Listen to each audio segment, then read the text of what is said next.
Hi guys, welcome back to this channel. Hope you are all doing great. Correct? Even I am also doing fantastic.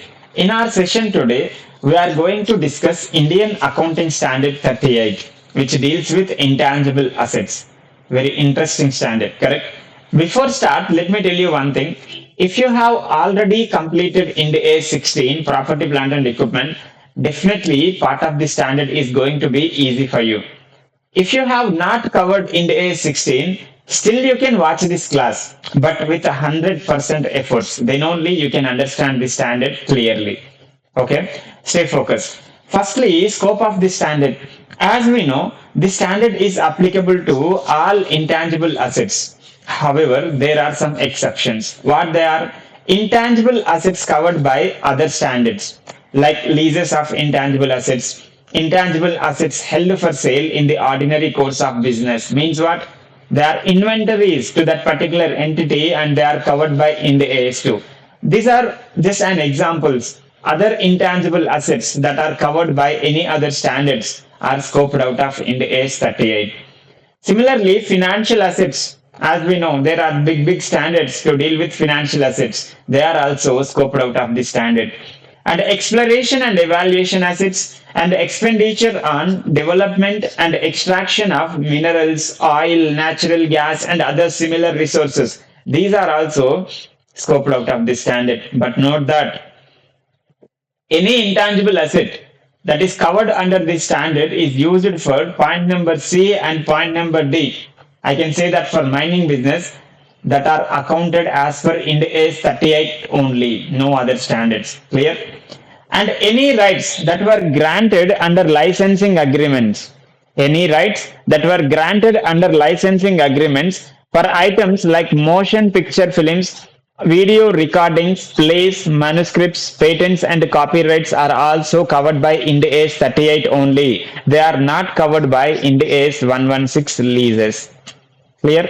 And coming to the definition of intangible assets, what the standard is saying is intangible asset is an identifiable non-monetary asset without physical substance. Identifiable non-monetary asset without physical substance. In order to identify an asset as an intangible asset, firstly we need to understand what is the meaning of identifiable asset and what is the meaning of non-monetary asset, and we should know the concept of this physical substance as well. Correct? So let's discuss each one. Firstly, identifiable asset.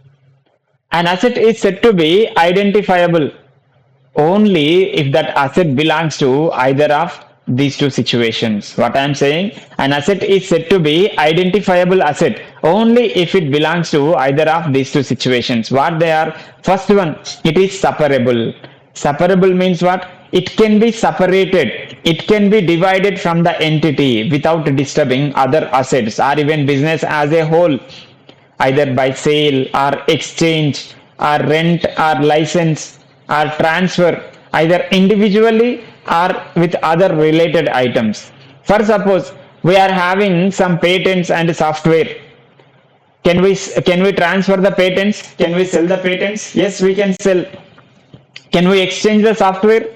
Can we transfer the software without disturbing other assets or even business as a whole? Yes, we can easily do that. So we can say that these assets are separable. So we can say that they are identifiable assets. For suppose internally generated goodwill, we are having some internally generated goodwill.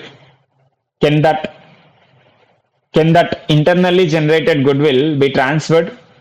Can we exchange that? No, we cannot do that. In order to transfer, in order to sell the internally generated goodwill, we should sell our entire business or even part of business or any segment, correct? So we can say that internally generated goodwill is not separable and thereby it is not an identifiable asset.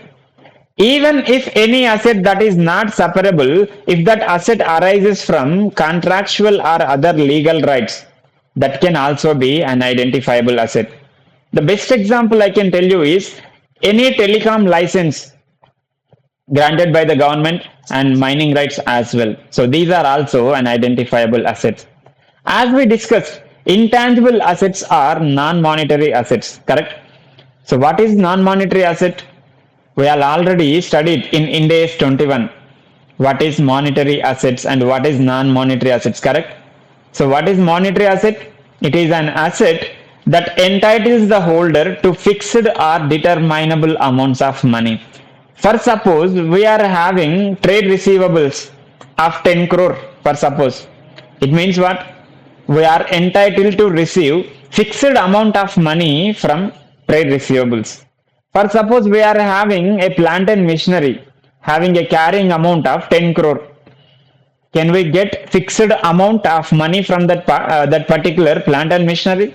No. We derive the economic benefits from this plant and machinery, and that economic benefits are may or may not equals to a fixed amount.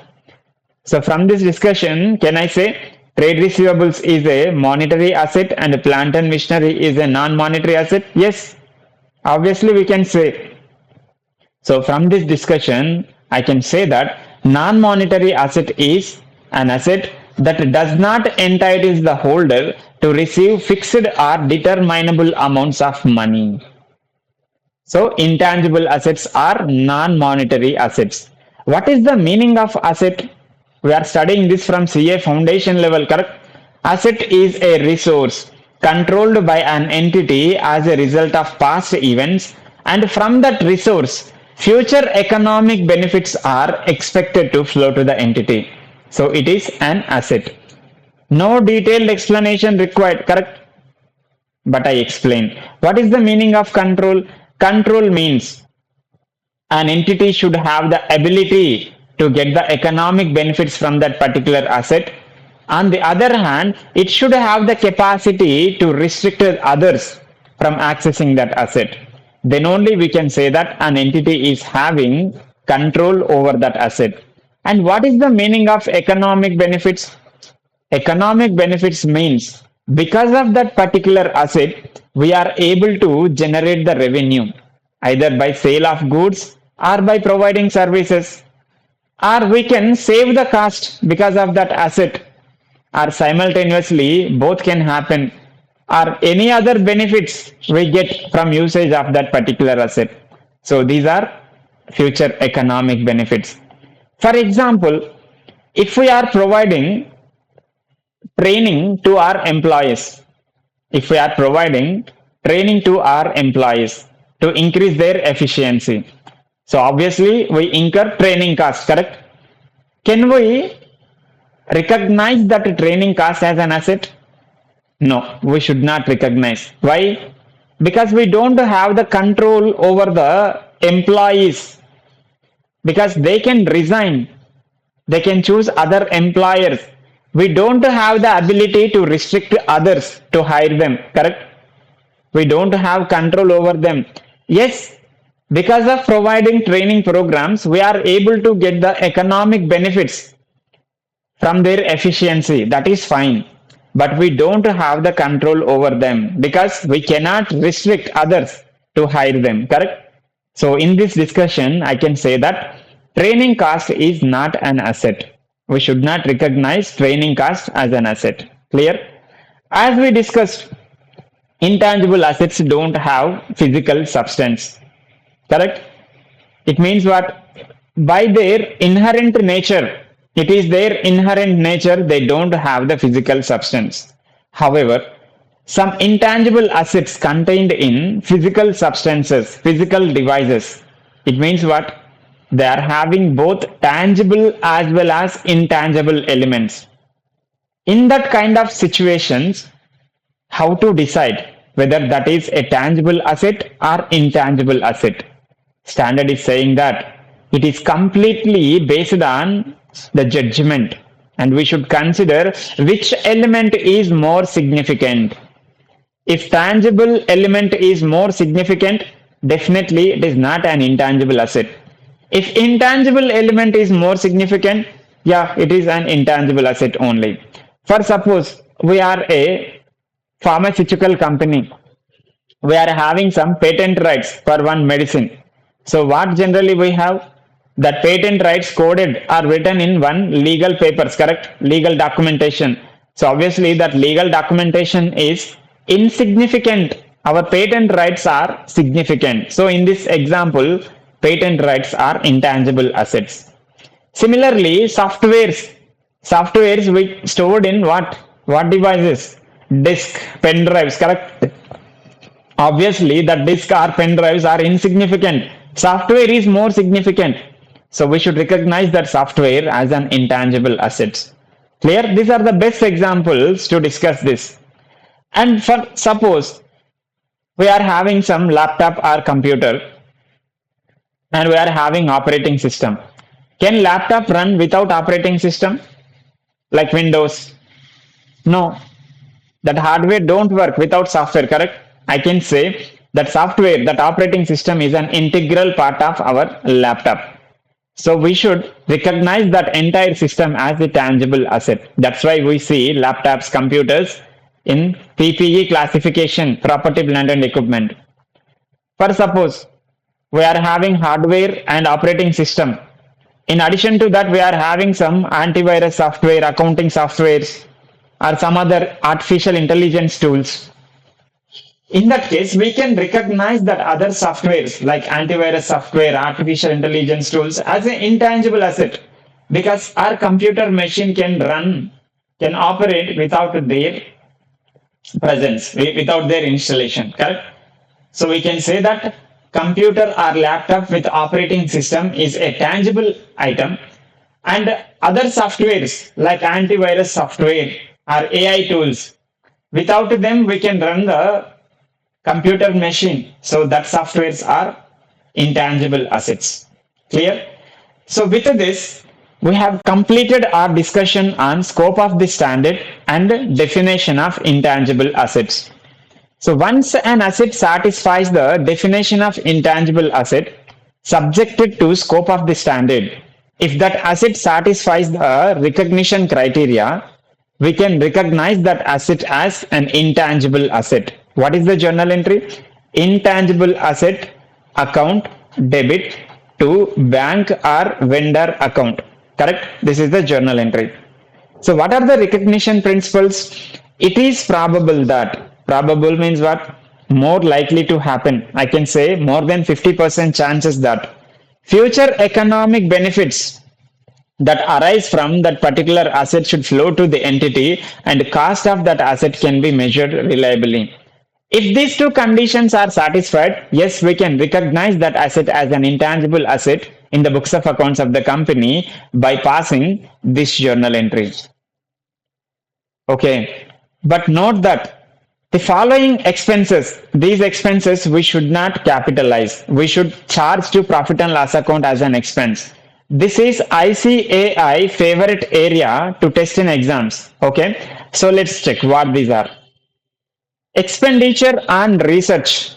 Research expenses we should not capitalize. We should recognize it as an expense in profit and loss account. But there is one exception.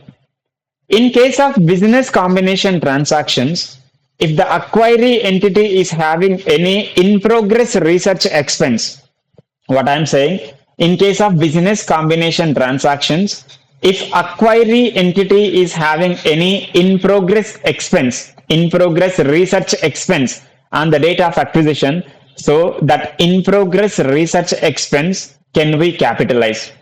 We can capitalize that. But thereafter, I mean after acquisition, if we continue that research, definitely we incur research expense. That research expense we should not capitalize. We should expense to profit and loss account. Clear? And next one, expenditure on startup activities. So like startup and initial inauguration charges, initial inauguration cost, that we should not capitalize. And expenditure on training activities, we discussed in detail with one example, correct? So that one also we should not capitalize. Expenditure on advertising and promotional activities. So these are operating in nature, we should not capitalize. And expenditure on relocating or reorganizing part or whole of the entity. So that kind of expenditure also we should not capitalize. Okay, again I am saying be careful about this. Okay, because ICAI frequently test these points. Clear? Yeah. Now what we have discussed is An asset satisfied the definition of intangible asset, and it also satisfied recognition criteria. Because of that reason, we passed this journal entry in the books of accounts of the company, correct? But at what amount this journal entry should be passed? At what amount this journal entry should be passed? It means what? At what amount that intangible asset should be recognized? At what amount that intangible asset should be recognized in the books of accounts of the company? So that is our discussion. Okay, standard is saying that recognize at cost only, no other amounts. Sir, how to determine that cost? Determination of cost is completely depends upon mode of acquisition. How we acquired that intangible asset, how we got that intangible asset, whether we acquired a separate intangible asset that is ready made available in the market, or whether we acquired that intangible asset in connection with a business combination transaction, or we receive any government grant in connection with acquisition of intangible asset. Is it internally generated goodwill or internally generated intangible asset, or we acquired that by exchange of our own intangible asset? So these are all the modes of acquisition. So let's discuss one by one. Okay. For each mode of acquisition, how to determine the cost. That is our discussion. Okay. Firstly, separate acquisition. Separate acquisition means what? There is a ready-made intangible asset available in the market. We are approaching them to acquire either cash or credit basis. Right? So what are all the costs included for capitalization, and what are all the costs that should not be capitalized? Clear? Standard is saying that purchase price, yes, you capitalize. Import duties and non-refundable purchase taxes. If they are non-refundable in nature, then only we can capitalize. If they are refundable taxes, we should not capitalize. For suppose, GST input tax credit. If it is blocked credit or ineligible credit, it means what? They are non-refundable in nature. We can capitalize, no problem. If GST input tax credit is eligible and entity is going to avail it, it means what? They are refundable in nature. So that GST ITC we should not capitalize. And we can reduce trade discounts and rebates, but cash discount we should not reduce. Clear? And any other directly attributable cost, that can also we capitalize. What is the meaning of directly attributable cost? It is a cost that should be incurred in order to get the intangible asset for intended usage. What I am saying? Without incurring that cost, we cannot get the intangible asset. We cannot bring the intangible asset for its intended usage. It means what? It is very essential cost. We should incur that cost in order to get that intangible asset for its intended usage. Standard has given a few examples. Have a look once. Employee benefit cost means what? They are salaries and wages that are directly related to that particular asset we can capitalize. And professional fees, in order to make it working condition, sometimes we may need professional consultation. So whatever the fees we pay them, that can also capitalize. Cost of testing, whether the asset is working properly or not. This cost we incur to check whether the asset is working properly or not. It means what, sir? Basically it is a trial run expense. So that can also we capitalize. Okay. And standard has given examples of not directly attributable cost. It means what? That cost we should not capitalize. We should recognize as an expense in profit and loss account. What they are? Cost of conducting business. It means what? They are generally operating expenses that we should not capitalize. Including cost of staff training. Staff training cost we already discussed. We should not capitalize. And administrative and other general overheads. Yes, you already know. We should not capitalize. Cost incurred in introducing new product or service. Basically, they are advertisement and promotional expenses that also we should not capitalize. And next one is payment deferred beyond normal credit terms. It means what? It means what? we are acquiring that particular asset for abnormal credit period. Generally credit period is 15 days, 30 days, 45 days, 60 days, hardly it is 3 months, correct?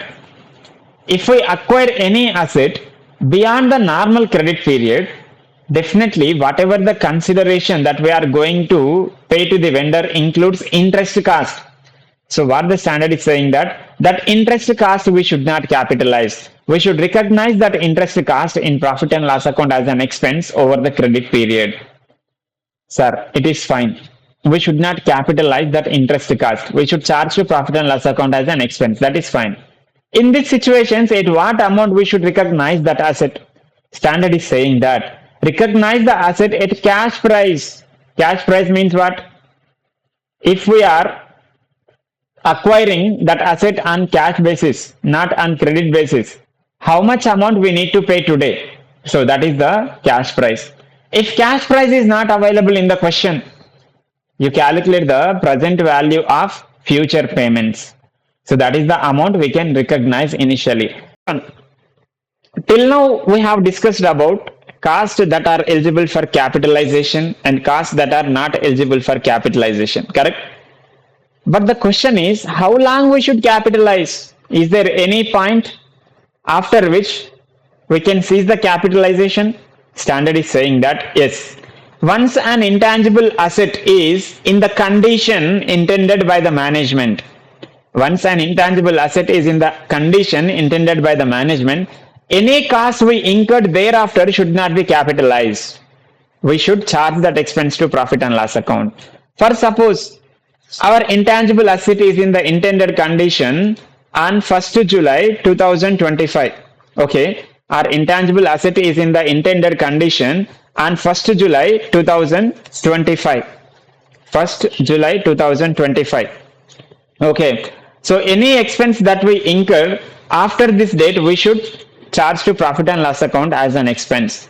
For suppose on 1st October 2025, entity put that intangible asset for usage. Now you tell me which date is relevant, whether 1st July 25 or 1st October 25. Which date is relevant?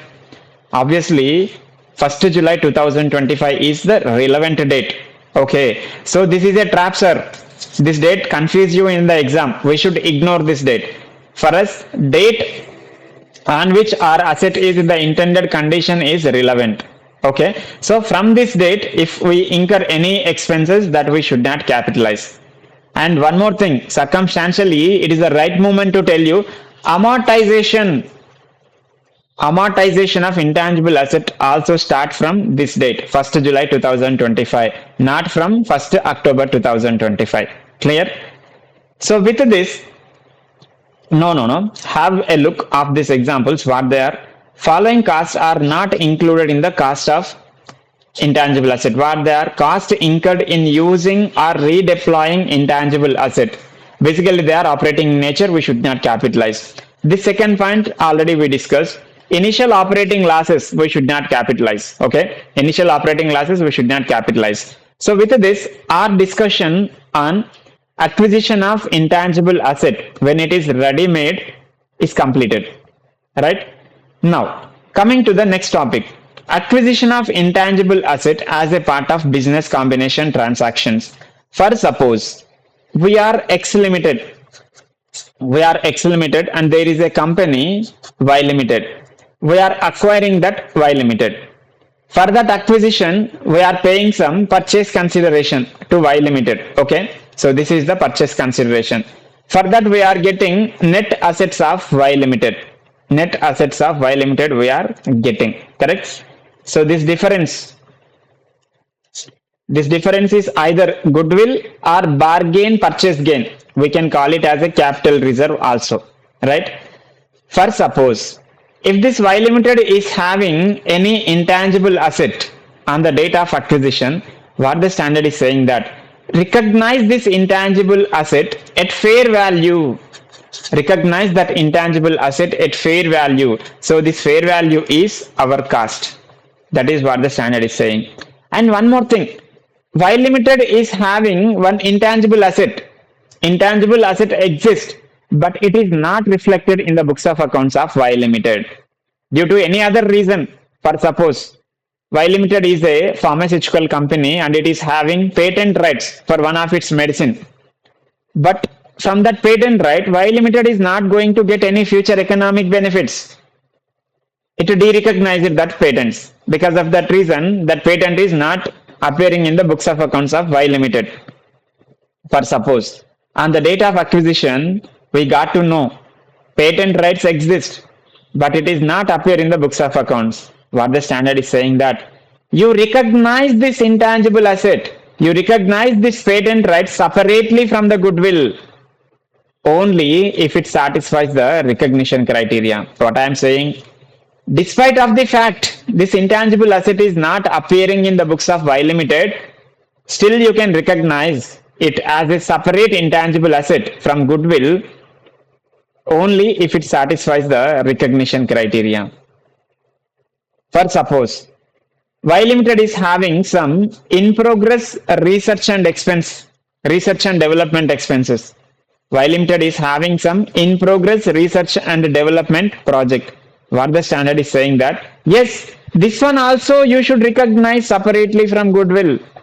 This in progress research and development project can also be capitalized separately as an intangible asset from goodwill if this satisfies the definition and the recognition principles.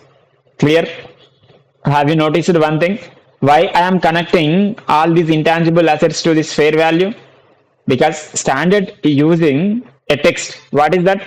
We should recognize this intangible assets separately from goodwill.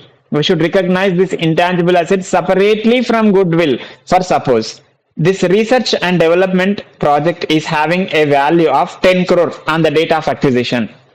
If we don't recognize this as a separate asset, what will happen? This net assets value decreased by 10 crore, correct? As a result, this goodwill increased by 10 crore. It means what? That research and development value will sit in the place of goodwill. So that goodwill we cannot amortize, right? That goodwill we cannot amortize. That goodwill sit forever in the balance sheet. So that is the reason behind why we should recognize all these intangible assets separately from goodwill. Okay. And complementary assets. For suppose if Y Limited is having complementary assets. Complementary asset means what? That assets works together to generate the future economic benefits to that particular company. For suppose Y Limited is having some brand name, it is having some trademark, and Y Limited is having the logo. At the moment we see this, what comes to our mind first? They are all similar only. They works for one objective. They works together to generate the economic benefits. So what the standard is saying that you recognize all these assets as single asset. You recognize all these assets as single asset. You name one thing, maybe brand name or trademark, whatever the name, only if these assets are having similar useful lives. Clear? So with this, our discussion on acquisition of intangible assets in business combination transactions is completed. And next one is acquisition of intangible assets by government grant. For suppose entity receives any government grant in connection with acquisition of intangible asset, obviously the transaction covered under Ind AS 20 that we cover in a separate session. For the time being, you remember that in that case, recognize that intangible asset fair value initially. Recognize that intangible asset initially at fair value.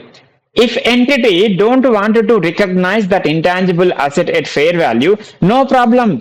Recognize at nominal amount. Nominal amount means what? 1 rupee, 10 rupees, okay, 100 rupees, like that.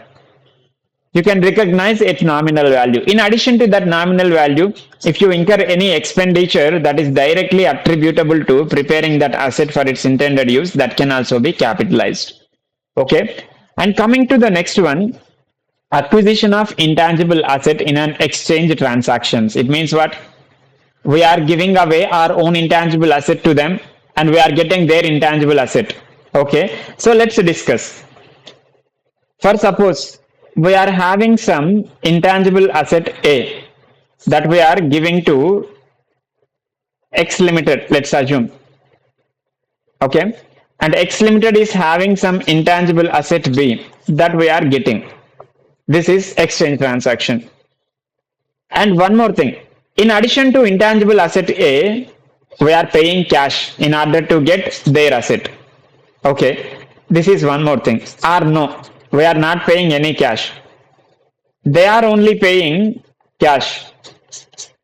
This is one more thing. Correct? These are the modes of acquisition of intangible assets in exchange transactions. How many modes? First mode, simply exchange. Second one, in addition to exchanging our intangible asset, we are paying the cash. That is the second one. Third one, we are getting cash in addition to their intangible asset. Third one, correct? So, how to deal with this exchange transactions is our discussion, right? Let's start. Firstly, we are having some intangible asset A. This is we are given up. They are having some intangible asset B. This is we are acquiring, right? So what we do generally, firstly we need to de-recognize our intangible asset to intangible asset A. At what amount? For suppose our intangible asset is having a carrying value of 1 lakh rupees. So we should de-recognize that intangible asset, its carrying amount. And now we are acquiring intangible asset B, correct? So recognize that intangible asset B account debit. We are recognizing. At what amount this asset can be recognized? That is our discussion. Correct? At what amount the asset, intangible asset B that we are acquiring can be recognized initially? That is our discussion. So standard is saying that.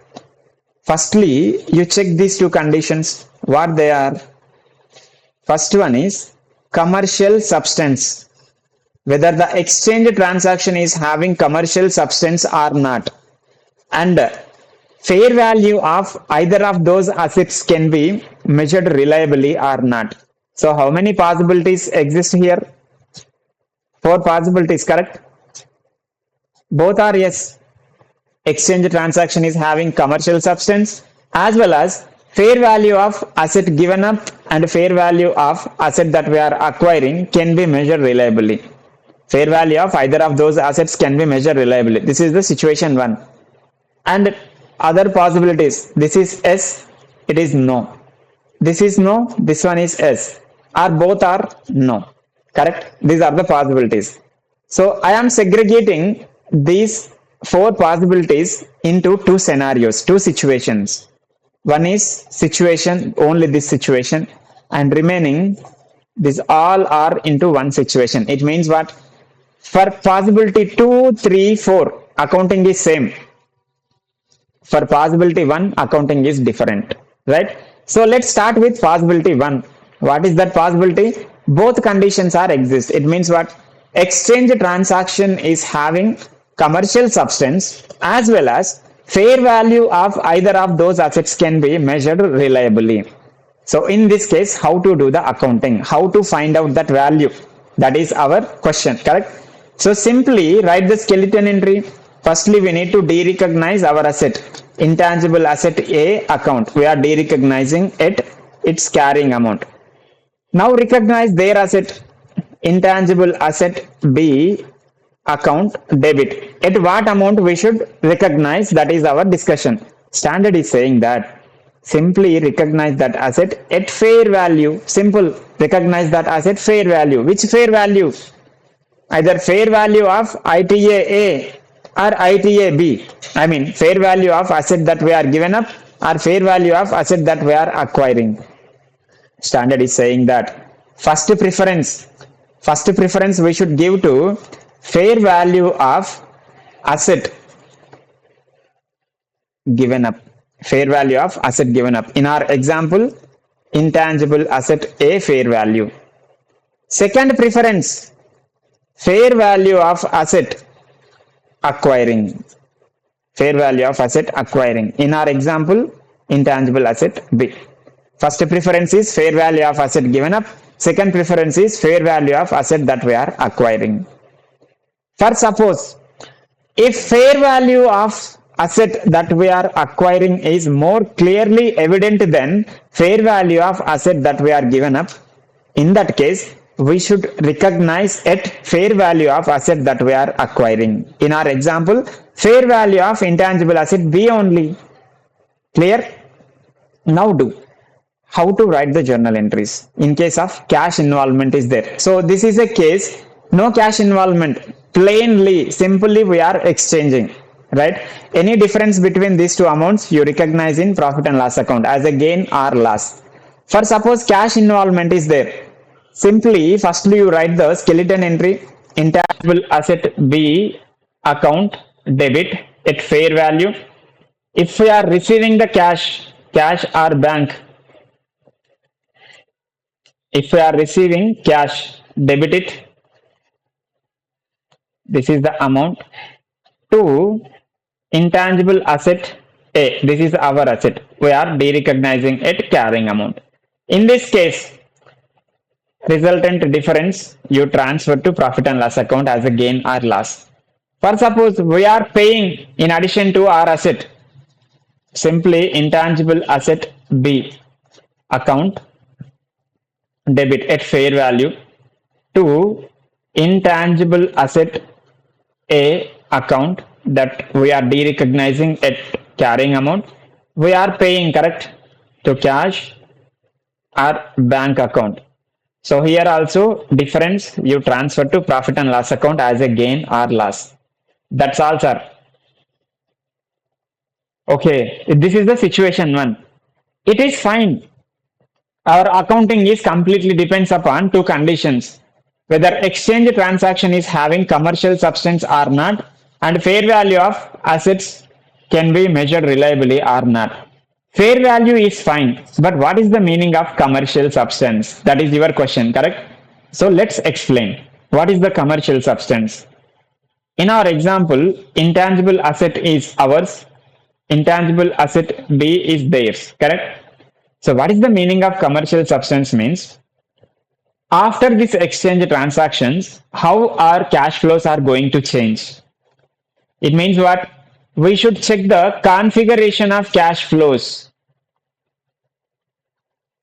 Configuration of cash flows. First you check the configuration of cash flows of intangible asset A and the configuration of cash flows of intangible asset B. If this configuration of cash flows are different, yes, we can say that exchange transaction is having commercial substance. Firstly, configuration of cash flows means what? Nature of cash flows, timing and risk. Nature of cash flows, timing of cash flows, and the risk of cash flows of these two assets should be different in order to say that exchange transaction is having commercial substance. In one more way, I can say that simply you calculate the entity specific value of these two assets. I am saying or. In either of these two ways, we can say exchange transaction is having commercial substance or not. If you don't want to go with this configuration of cash flows, you go with this entity specific value. You calculate the entity specific value of intangible asset A and intangible asset B. If this value is different, we can say that exchange transaction is having commercial substance. What is the entity specific value, sir? Basically, it is a present value of post-tax profits. That's it. Present value of post-tax profits. Come to our study material. See here. Exchange transaction, commercial substance. The extent to which its future cash flows are expected to change as a result of exchange transaction. Right? We discussed. Cash flow differences, risk, timing, and amount, nature of cash flows are entity specific value. Evaluate the present value of post-tax cash flows. Present value of post-tax cash flows. So in terms of entity specific value or cash flow differences, we can establish that whether an exchange transaction is having commercial substance or not. Right? And coming to the next three possibilities, our first possibility is completed. First one is completed. Now second one, third one, fourth one. What this second one, third one, fourth one? Don't confuse. I am coming back. So this, what means? Either of these two conditions not satisfied. In fourth case, both are not satisfied. Correct? So let's discuss how to deal with this. Standard is saying that first you write the skeleton entry to intangible asset A that we are derecognizing at carrying amount. Intangible asset B, correct? It is their asset. Debit, we are derecognizing. At what value this should be recognized as per for these three situations? That is our discussion. So standard is saying that simply you recognize that asset at carrying amount of intangible asset A because this is we are given up, correct? So recognize at this. No gain, no loss. I can simply say that we should do the accounting in these three situations in such a way that no gain, no loss should be recognized. What I am saying, in these three situations, we should recognize the asset that we are acquiring in such a way that no gain, no loss should be recognized. So in this case, we should recognize the intangible asset B that we are acquiring at the carrying amount of asset that we are given up. In our example, that is intangible asset A, and this is having a carrying amount of 1 lakh rupees. So that amount is the initial recognition amount of asset that we are acquiring in an exchange transaction. For suppose cash involvement is there, simply you write like this: intangible asset B account debit. It is carrying amount, correct? It is the carrying amount of asset that we are given up. Firstly, we said if cash involvement is there, this will become balancing figure. How it become balancing figure? Let's see. 2. For suppose we are receiving, in addition to their intangible asset, we are receiving some cash or bank. Cash or bank account debit. Let's assume we are getting 10,000 rupees. To intangible asset A, this is our asset. 1 lakh rupees. Okay. Now this becomes balancing figure. 90,000 rupees. This is what? Balancing figure. No gain, no loss. What I am saying, for situation 2, 3, 4, we should recognize the asset that we are acquiring in such a way that no gain, no loss should be recognized. See here, we are receiving cash in addition to their intangible asset. So this will become our balancing figure. For suppose we are paying the cash, simple intangible asset A account debit to intangible asset, sorry, this is intangible asset B, correct? This is B, it is their asset. Intangible asset B, this is intangible asset A, it is our asset, we should derecognize at carrying amount. We are paying cash here, cash or bank, correct? For suppose we are paying 10,000 rupees. So in this case, we should recognize it 1,10,000. That is the balancing figure only, correct? It is the balancing figure only, correct? Yes. So this is all about accounting for acquisition of intangible asset in an exchange transaction. Okay. And coming to the next one, internally generated goodwill, internally generated intangible asset. We have already discussed about internally generated goodwill at the time of discussion of intangible asset definition, correct? What we discussed? Internally generated goodwill is not separable because we cannot separate it. We cannot divide it from the entity either by sale or exchange or transfer, correct? Because of that reason, we said that internally generated goodwill is not an identifiable asset and thereby it is not satisfying the definition of intangible asset. So we should not recognize internally generated goodwill. That is fine. Then what about internally generated other intangible assets? Standard is saying that yes, we can recognize other internally generated intangible asset only when they satisfies additional recognition criteria provided by the standard. If they satisfies the additional recognition criteria provided by the standard, yes, we can recognize, no problem. And standard has divided the generation of other intangible assets, generation of other internally generated intangible assets into two phases. And one is research phase and another one is development phase. Whatever the cost we incur during the research phase, we should not capitalize. We should charge to profit and loss account as an expense. However, cost incurred during the development phase can be capitalized if that satisfies the additional recognition criteria. Are you clear with this? Anyways, we are going to discuss this in detail. And one more thing I can tell you is if the entity cannot differentiate between what is research phase and what is development phase, all expenses should be treated as research expense only. It means what?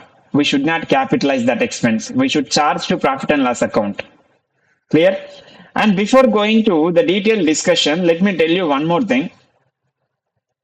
Intangible assets, internally generated intangible assets like brands, mastheads, publishing titles, customer list do not qualify for recognition as intangible assets. Why? This kind of assets, some of them don't satisfy the definition, and some of that kind of assets satisfies the definition, but they don't satisfy the recognition criteria. Especially due to cost of that kind of asset cannot be measured reliably. So when recognition criteria is not satisfying, how can we recognize? We cannot recognize, correct? So we should not recognize this kind of internally generated intangible assets. And coming to the research phase, what is research? As we discussed, cost incurred during the research phase should not be capitalized, correct? What is the research phase? Research phase is nothing but it is an investigation to get a new knowledge or new understanding about a new product or new service or new process or new system, or it may be for improvement of existing product or service or system or process, whatever it is. So what the standard is saying that even if that research phase is successful, even if the research is successful in future, we should not capitalize that cost. Why? Because we are not able to get any future economic benefits just because we have completed research. Correct? Unless we start the development process, unless our development process successfully completed, it is not probable that we are going to get a future economic benefits. Are you clear with this? So that is the reason behind why we should not capitalize research expenses, right? And coming to the development phase, what is the development phase? Simply, I can say that here we apply the research knowledge. Whatever the knowledge, whatever the result that we got from research phase, we apply here, be it for a new product or service or for improvement of existing product or service or system or process, whatever it may be. This drama, this story, all we do before they are commercially produced, correct? Before they are commercially produced. Now, what the standard is saying that any cost incurred during the development phase can be capitalized. Cost incurred during the development phase can be capitalized only when that satisfies the six conditions. It means what? These all conditions should be satisfied in order to capitalize that expenses. What they are? First one, entity should prove that it is technically possible to complete the development of intangible asset for making it available for use or sale. What I am saying, entity should prove that it is technically possible to complete the development of intangible asset to make it for sale or to make it for internal usage. And entity should have the intention to complete that development process, and also it should use or sell it after completion. And not only intentions are, entity should have the ability as well, either for usage or for sell that intangible asset in the market. In addition to this, in order to complete the development process, entity should have the adequate resources. It may be financial resource or human resource or any infrastructure or any other resource that is necessary to complete that development process. And fifth condition and sixth condition are general requirements only. What they are? Entity should show how that intangible asset will generate the future economic benefits and cost of that development process can be measured reliably. If all these six conditions are satisfied, yes, we can capitalize the expenses incurred during the development phase. So, till now, what we have understood is when should capitalize the expenses and when we should not capitalize the expense, correct? In a summary, I can say that expenses incurred during the research phase should not be capitalized, even if that research is successful. During the development phase, if we incur any cost, obviously we incur the cost for development phase. So that cost can be capitalized if all conditions are satisfied. It simply means, let me tell you, for suppose, for suppose, 1st July 2025 is the date on which we are starting development phase. 1st July 2025 is the date on which we are starting the development phase. It means what? Whatever the cost we incur before this date is nothing but what? It is a research phase. We should not capitalize. We should charge to profit and loss account, correct? This is the first one. And second one, just because we are starting the development phase on 1st July 2025 doesn't mean all six conditions are satisfying on this day, correct? If all six conditions are satisfying on this date, yes, we can capitalize whatever the expense we incur from this date. That is fine. For suppose, if all six conditions are satisfying on 1st October 25, now you tell me from which date we can capitalize expenses incurred during the development phase. From 1st July or from 1st October? I can say that from 1st October 2025 because all six conditions are satisfying on 1st October 2025, correct? So we should capitalize the expenses incurred from 1st October 2025. So what about expenses incurred during this period? I mean from 1st July 25 to 1st October 2025? Charge to profit and loss account. That's it. And one more thing is, as we discussed, from 1st October 2025, all six conditions are satisfying, correct? What the standard is specifically saying that because six conditions are satisfying, we should not capitalize expenditure incurred during the period. This expenses, because we already charged to profit and loss account, correct? We should not capitalize these expenses. That is what the standard is saying. I hope you are clear with this, right? And now coming to what kind of expenses we can capitalize and what kind of expenses we cannot capitalize. Standard is saying that all directly attributable cost incurred during the development phase can be capitalized. If they are not directly attributable cost, we should not capitalize. Standard has given a few examples about it. Let's have a look. Cost of materials, cost of services consumed in generating the intangible asset. Looks like, right? It is a directly attributable cost. Cost of employees, wages, salaries that are directly related to generation of intangible asset. Yes, we can capitalize. Fees to register a legal right. In respect of intangible assets, we need to register with government authorities. So whatever the cost we incur in relation to that, we should capitalize. And amortization of patents and licenses that are used to generate the intangible assets. If we use any patents or rights for generation of intangible asset, amortization cost of that patents or licenses can also be capitalized. Okay. And what are all the costs that we cannot capitalize? Simply say this: selling cost, okay, administration expenses, other general overhead expenses. These we do not capitalize because they don't directly attributable. If they are directly attributable, yes, we can capitalize, no problem. Generally, these are not directly attributable expenses, correct? Initial operating losses, any cost of identified inefficiencies. So these are not eligible for capitalization. And staff training costs, we already discussed with a good example. that amount is also not eligible for capitalization, right? So with this, we have completed our discussion on initial recognition.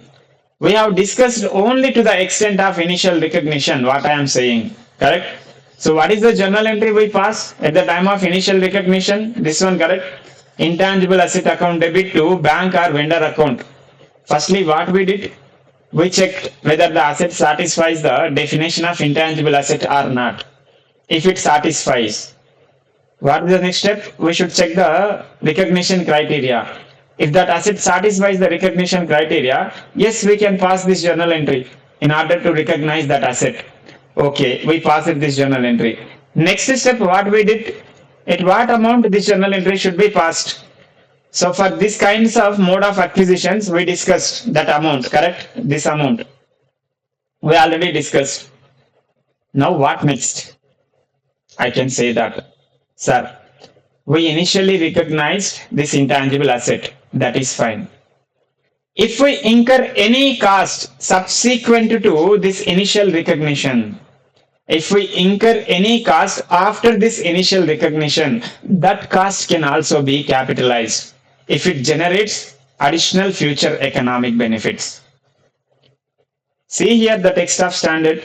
Any subsequent expenditure incurred should be capitalized if it results into additional future economic benefits.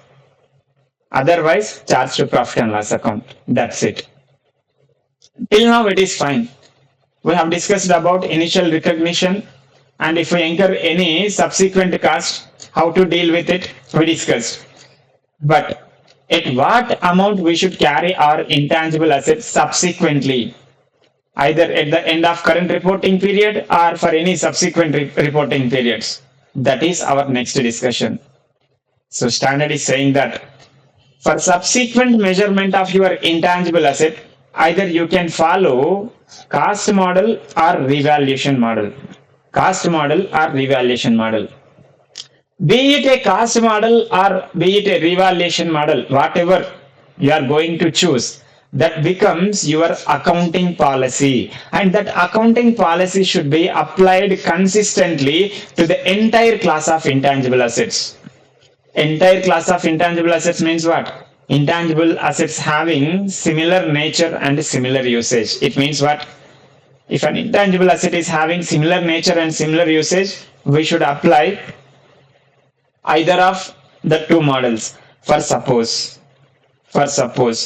we are having a software. This is one of the intangible asset. On the other hand, we are having some patent rights also. These are two intangible assets our balance sheet is carrying. So now you tell me which model we can apply. I can say that these two assets are having a different nature and a different usage, correct? So we can apply cost model for software and revaluation model for patents, or revaluation model for software and cost model for patents, or we can apply cost model for both assets, or we can apply revaluation model also. It is our choice because these two assets are having a different nature and a different usage. For suppose we are having some software A, software B, software C, and software D. Four softwares we are having. They are having similar nature and similar usage. So in this case, how to measure subsequently? What the standard is saying that for all these softwares, either we should go for cost model or we should go for revaluation model. We should apply only one model to all these softwares because these are all having similar nature and similar usage. Correct? For suppose we want to apply only cost model. Yes, you can apply. For suppose for A and B I want to apply cost model, C and D I want to apply revaluation model. No, this standard is not permitting that because they are having similar nature and similar usage. You should apply cost model only for all assets. No sir, I don't want to apply cost model sir. I want to apply revaluation model to all assets. No problem. You can apply revaluation model to all the assets. Okay, either you should apply cost model for all these assets or you should apply revaluation model to all these assets because these all assets are having similar nature and similar usage. For suppose I am applying revaluation model. What I am saying, I am applying a revaluation model for all these four assets. These are four softwares. I am applying revaluation model, but my software C is having no active market.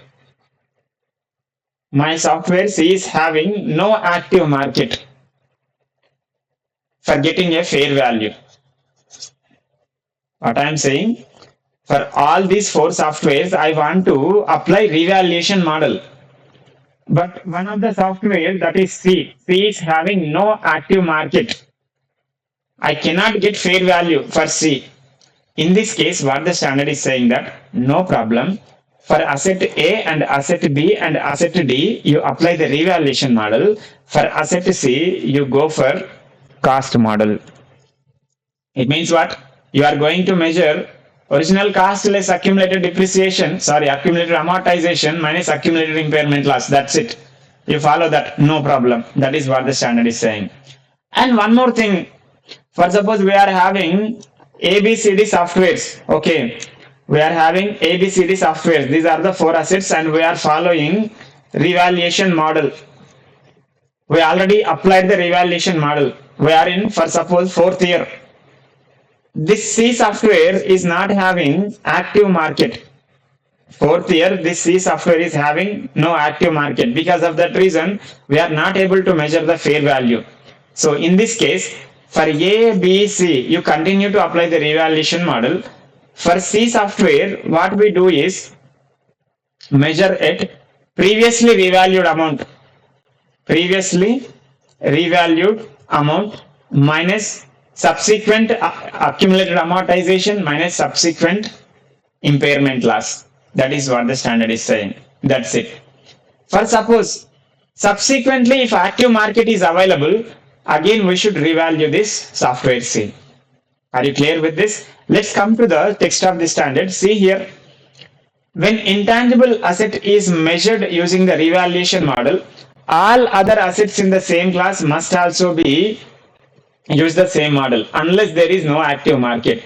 If an intangible asset cannot be revalued due to no active market, it can be carried at cost less accumulated depreciation minus accumulated impairment loss. We discussed this. And one more thing, if fair value of any intangible asset no longer measured by active market, it remains at last revalued amount adjusted for subsequent amortization and subsequent impairment losses. This one also we discussed. It means what? In this case, we should go for impairment test. It is signaling, correct? We should go for impairment test. And later, if active market becomes available again, revaluation model should be reapplied from that date. We already discussed that one. And one more thing I would like to tell you is, for suppose, this is a software. Till now, I applied cost model for this software. For the first time, I want to move to revaluation model. What I am saying, this is a software and this is measuring at cost model as per cost model. For the first time, I want to apply revaluation model. It means what? Changing from cost model to revaluation model only, correct? Can I say it is a change in accounting policy? Yes, it is a change in accounting policy only. So in this case, what Ind AS 8 is saying that retrospective accounting is not required. You just apply the revaluation accounting. You apply the revaluation accounting prospectively, that is sufficient. Retrospective accounting is not required. You apply the revaluation accounting prospectively, that is sufficient. That is what Ind AS 8 is saying. Are you clear with this? See here, initial application of revaluation model in measuring intangible asset from cost model is change in accounting policy. In this case, we can apply revaluation accounting prospectively. Retrospective treatment as per Ind AS 8 is not required. That is what that standard is saying, right? Now come to the calculations. At what amount we should carry that asset, that intangible asset in our balance sheet. If it is a cost model, a simple sir, we already discussed amount of cost that we should recognize originally. I mean initially for different kinds of modes of acquisitions, correct? So whatever the amount we determined, you write here simply. From that reduce the accumulated amortization and accumulated impairment loss. Resultant amount is the amount at which we can carry that intangible asset in our balance sheet, right? And what is the revaluation model? In revaluation model, simply you take the fair value on the date of revaluation. You write that fair value. From that, reduce the subsequent accumulated amortization. It means what? Amortization charge after the revaluation date. If any accumulated amortization charges exist after revaluation date, that one only we should reduce. Amortization charges before the revaluation date, we should not reduce. And same with impairment loss, and difference amount is your carrying amount. Sir, I am following revaluation model. Does it mean should I go for revaluation every year? No, standard is not saying like that. Just because you are following revaluation model doesn't mean you should go for revaluation every year. It is completely based on fair value fluctuations of your intangible asset. If fair value fluctuations are significant and volatile, you should go for annual revaluation. If fair value fluctuations are not volatile, not significant, in that case, once in 3 years or once in 5 years is suffice. Are you clear with this? Fair valuation annually is required only when fair value fluctuations are significant and volatile. Otherwise, once in 3 years or once in 5 years is sufficient. That is okay. Assume this is a step 1. Okay, assume this is a step 1. Step 1 is months. Deciding whether we should go for annual revaluation or once in 3 years or once in 5 years.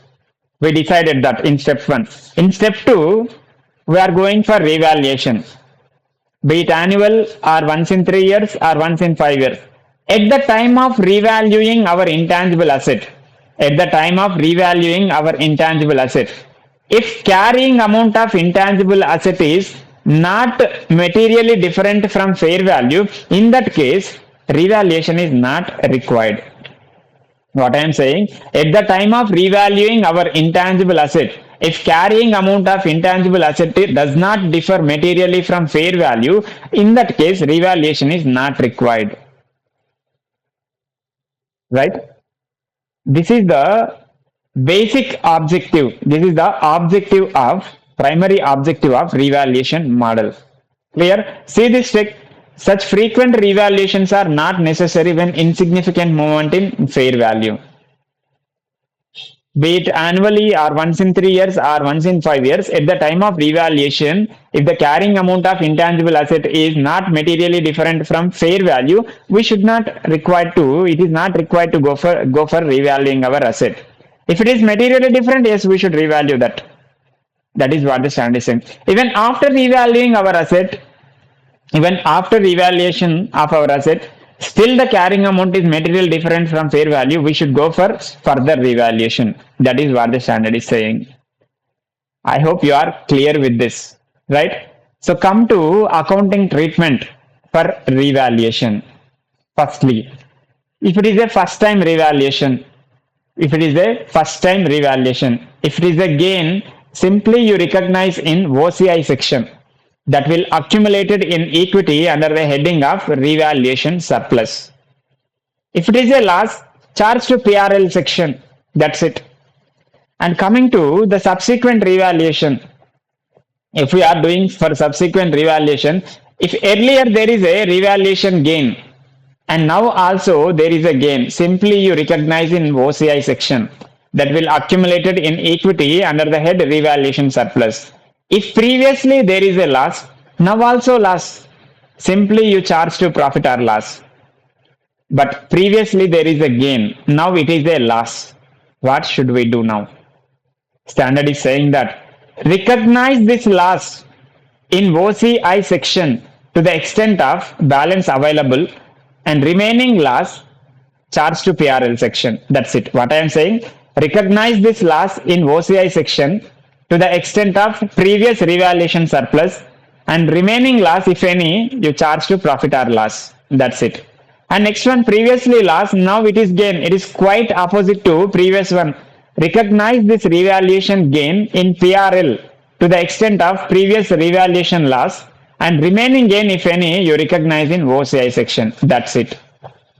And one more thing is, if we are following revaluation model, at the time of derecognition of intangible asset, be it for retirement or disposal of intangible asset, at the time of derecognition of intangible asset, if any revaluation surplus balance exists in respect of that particular intangible asset, you transfer that amount from revaluation surplus to retained earnings. What I am saying, if any revaluation surplus balance exists at the time of derecognition of intangible asset, transfer that revaluation surplus amount to retained earnings. That is what the standard is saying.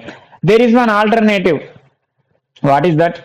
Instead of transferring revaluation surplus from that account to retained earnings, what you do? Every year, to the extent of additional amortization, to the extent of additional or excess amortization due to revaluation, you transfer that additional amortization expenses to retained earnings from revaluation surplus. As you know, if there is a revaluation surplus, definitely our amortization charge increases, correct? So whatever the additional amortization charge that we incur, to the extent of that additional amortization expense, you transfer from revaluation surplus to retained earnings. That is what the standard is saying. Clear? And coming to the next topic, how to deal with accumulated amortization account. I'm sorry. How to deal with accumulated amortization charges. What the standard is saying that there are two alternatives. If we are subsequently measuring our intangible asset as per revaluation model, how to deal with accumulated amortization account? That is our discussion. Standard is provided two alternative treatments for that. First one is very simple. You eliminate the balance in accumulated amortization account and you adjust against gross carrying amount of intangible asset. That is the first one. Second alternative is, it is a restatement approach. In this case, what we do is, we calculate the percentage of change, percentage of that revaluation surplus to the carrying amount of intangible asset. And to the extent of that percentage, we adjust the gross carrying amount of the intangible asset as well as accumulated amortization account. So let's discuss this with numbers so that we can get good amount of clarity. Okay. Jupiter Limited has an item of intangible asset with initial cost of rupees 1 lakh. At the date of revaluation, accumulated amortization amounts to 55,000 rupees. The fair value of asset by reference to transactions in similar asset is assessed to be 65,000 rupees. Show the accounting. Okay. So first one is amortization elimination approach. So first you calculate carrying amount. What is the cost? Cost is 1 lakh, correct? From that you reduce the accumulated amortization. How much it is? 55,000 is the accumulated amortization. From this, carrying value how much? 45,000 is the carrying value. What is the fair value? Fair value is the 65,000. So 20,000 is the revaluation gain, correct? 20,000 rupees is our revaluation gain. This is the revaluation gain. So as per this method, simply you eliminate the balance available in accumulated amortization account. See here this journal entry. We are debiting accumulated amortization account. What is that? 55,000. We are adjusting that to the carrying amount of intangible asset. See here, intangible asset is credited simply. After passing this journal entry, you simply recognize that revaluation gain. See here, asset cost account debit to revaluation reserve account, 20,000, 20,000. That's it. Very simple. And now coming to restatement approach. Restatement approach is, first we need to calculate the percentage. What is the cost? 1 lakh. Accumulated amortization is 55,000. So 45,000 is the carrying amount, correct? 45,000 is the carrying amount. Now what is the fair value? 65,000 rupees. What is the difference? Percentage change. 20,000, right? 20,000 is the percentage change. What is the percentage? 44 percentage. 44% is the change. Now what the standard is saying that increase this original cost by 44% and also this accumulated amortization also by 40%. You will get some X here Y. The resultant amount becomes 65,000. It is what? 45,000 plus 20,000. That's it. See the journal entry, you will get more clarity here. See, asset original cost 1 lakh into 44%. We are increasing the asset by 44%, correct? We are debiting. Similarly, crediting accumulated amortization account 55,000 into 44%. This is the balancing figure and that is our revaluation gain. I hope you have a good amount of clarity, right? And next one, useful life of intangible assets. As we know, accounting of intangible asset is completely based upon their useful life, correct? If the intangible asset is having a finite useful life, what is the accounting? How to do the accounting? If the intangible asset is not having the finite useful life, I can say that intangible asset is having indefinite useful life. In that case, how to do the accounting? That is our discussion now. Firstly, what is the meaning of intangible asset is having indefinite useful life? I can say that that asset is going to generate economic benefits for unlimited period. No foreseeable limit for that.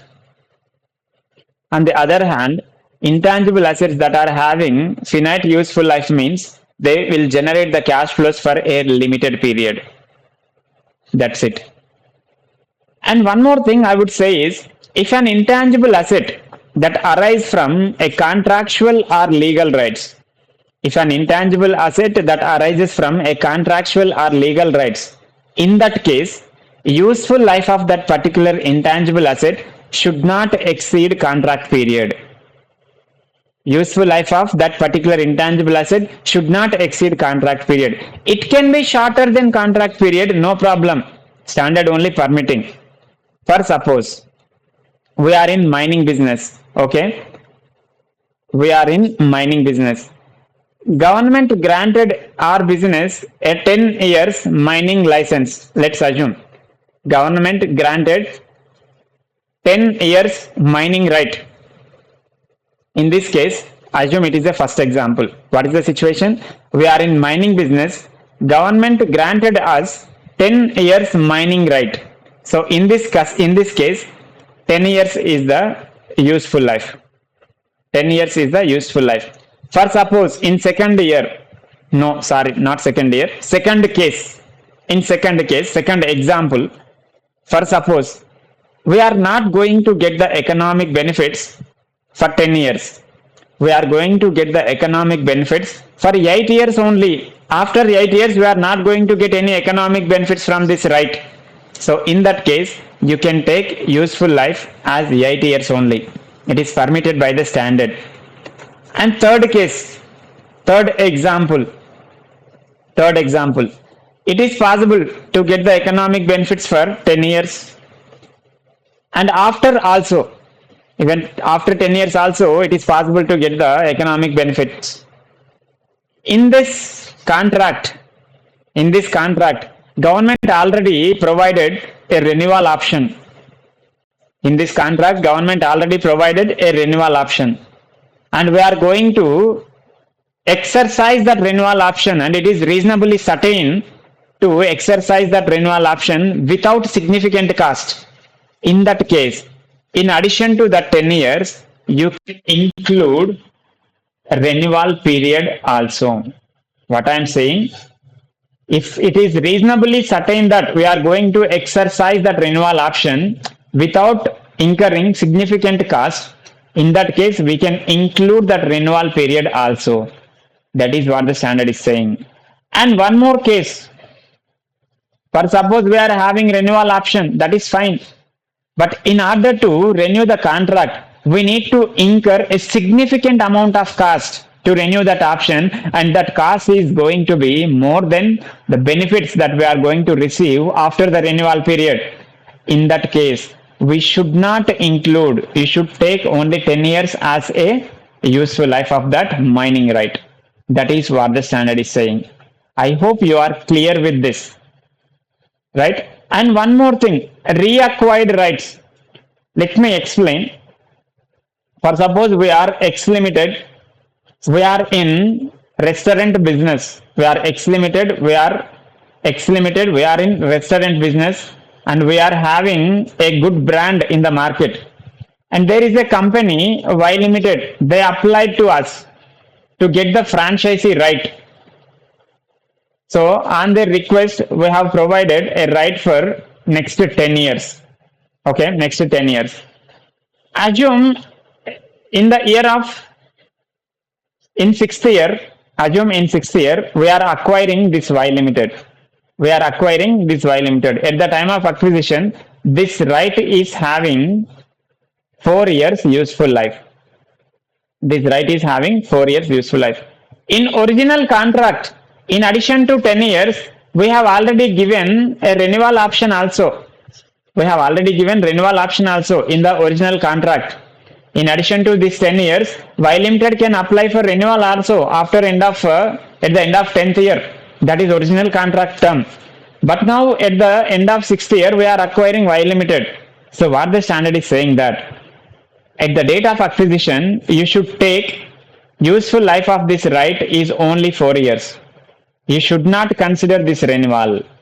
You should not consider this renewal. That is what the standard is saying. Only 4 years is the useful life of that reacquired right. We are acquiring Y Limited, correct? So it is a reacquired right. Useful life of this reacquired right should be 4 years. We should not consider this renewal option. That is what the standard is saying. I hope you are clear with this, right? And next one is amortization. It is similar to depreciation for property, plant and equipment. What is amortization? It is nothing but systematic allocation of depreciable amount of intangible asset over its useful life. Systematic allocation of depreciable amount of intangible asset over its useful life. Only if that intangible asset is having finite useful life. If it is having indefinite useful life, how can we allocate? We don't know the denominator number, correct? We cannot allocate. Only if it is having a finite useful life. So that charge we recognize in profit and loss account. I mean that amortization charge we recognize in profit and loss account. What is the depreciable amount? This I already know. If we are following cost model for subsequent measurement of intangible asset, take original cost minus estimated residual value. If we are following revaluation model for subsequent measurement of intangible asset, take substituted fair value. From that you reduce the estimated residual value. Here you should note that in case of intangible asset, the residual value should be assumed to be 0. Residual value should be 0. We should assume that residual value of intangible asset should be 0. However, there is one exception. What is that? There is a third party commitment. There is a third party commitment to purchase that intangible asset at the end of useful life. There is a third party commitment to purchase that intangible asset at the end of useful life. Or there is an active market for that intangible asset. In these cases, yes, we can take some amount of residual value. Other than these cases, residual value will be 0. Are you clear with this? And as you know, in this calculation, that useful life and estimated residual value, these two are estimations only, correct? They are estimations only, they are not actuals. Original cost is the actual, that is fine. Residual value and useful life, they are not actual, they are estimations. So what the standard is saying that, review these estimations at the end of each financial year.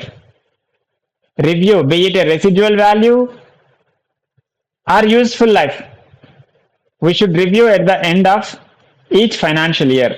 If we notice any change, we should treat it as a change in accounting estimate as per Ind AS 8. So we should account as a change in accounting estimate. That is what the standard is saying. And as we discussed, at what point of time we should charge the amortization? when that intangible asset is available for usage, not actually put to use.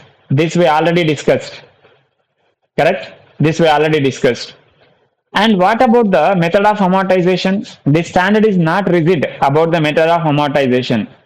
Our method of amortization should reflect the consumption of economic benefits of that particular intangible asset. So that method we should apply consistently from one period to another period. If that pattern, what I am saying first, method of amortization should reflect pattern of consumption of economic benefits of that particular intangible asset, correct? If that pattern cannot be determined reliably, in that case, follow the straight line method. That is sufficient. And one more thing, we should review the method of amortization also for at the end of each financial year. If we notice any change in the pattern of consumption of economic benefits, we should change our method of amortization also to reflect that changed pattern. So that change is also treated as change in accounting estimate. That change is also treated as change in accounting estimate. So I can say that if the pattern of consumption of economic benefits of that particular intangible assets are uniform, follow the straight line method. If they are decreased over the period of time, follow written down value method. If that are linked to units of production, you apply the method accordingly on the basis of units of production. I can say this confidently. Are you clear with this? And one more thing, amortization of intangible asset based on revenue is not appropriate. Amortization of intangible asset based on the revenue is not appropriate. However, there is one exception. If that intangible asset itself is measured in terms of revenue, or revenue and economic benefits consumption, revenue or economic benefits consumption of that particular intangible assets are highly correlated, in that case, revenue based amortization is permitted. For example, we have obtained a toll collection rights for a particular national highway. For example, what I am saying, if we have obtained a toll collection rights for a national highway only to the extent of 2 crore rupees, let's assume only to the extent of 2 crore rupees, and cost of that right is 50 lakh rupees, let's assume. What I am saying, we have obtained a toll collection rights for a national highway. Cost of that right is 50,000. We paid 50 lakh rupees. Cost of that right is 50 lakh rupees. We paid to the authorities. And that right granted us to collect only to the extent of 2 crore rupees. For suppose, first year we collected 20 lakhs, next year 50 lakhs, thereafter we collected 30 lakhs, and thereafter we collected 20 lakhs. Like this we collected. So you amortize that 50 lakhs cost, whatever we have paid to the authorities to acquire that right, you amortize on the basis of these revenue numbers. That is what the standard is saying, sir, simply. Are you clear with this? I hope so. And next one, amortization of the asset ceases at the earlier of the following dates. When that intangible asset is classified as held for sale or included in the disposal group that is classified as held for sale. Simply, when Ind AS 105 is applicable from that date or date when we de-recognize that intangible asset, earlier of these two dates, we should stop the amortization. And amortization charge can be zero if we follow the units of production method. If one particular year there is no production, means there is no amortization cost. If residual value is greater than carrying amount, as we discussed, we should assume that residual value should be zero. However, there are an exception. What is? If there is a third party commitment to purchase the intangible asset at the end of the useful life, or there exists an active market for our intangible asset at the end of useful life. In this case, there will be a residual value, correct? If the residual value is greater than carrying amount, in that case, amortization charge will be zero. That is what the standard is saying, right? And next one is intangible asset with indefinite useful lives. Your favorite areas are correct. Intangible asset having indefinite useful life means what? They are going to generate the economic benefits forever. No unforeseeable future, correct? No foreseeable future. What the standard is saying that we should not amortize this.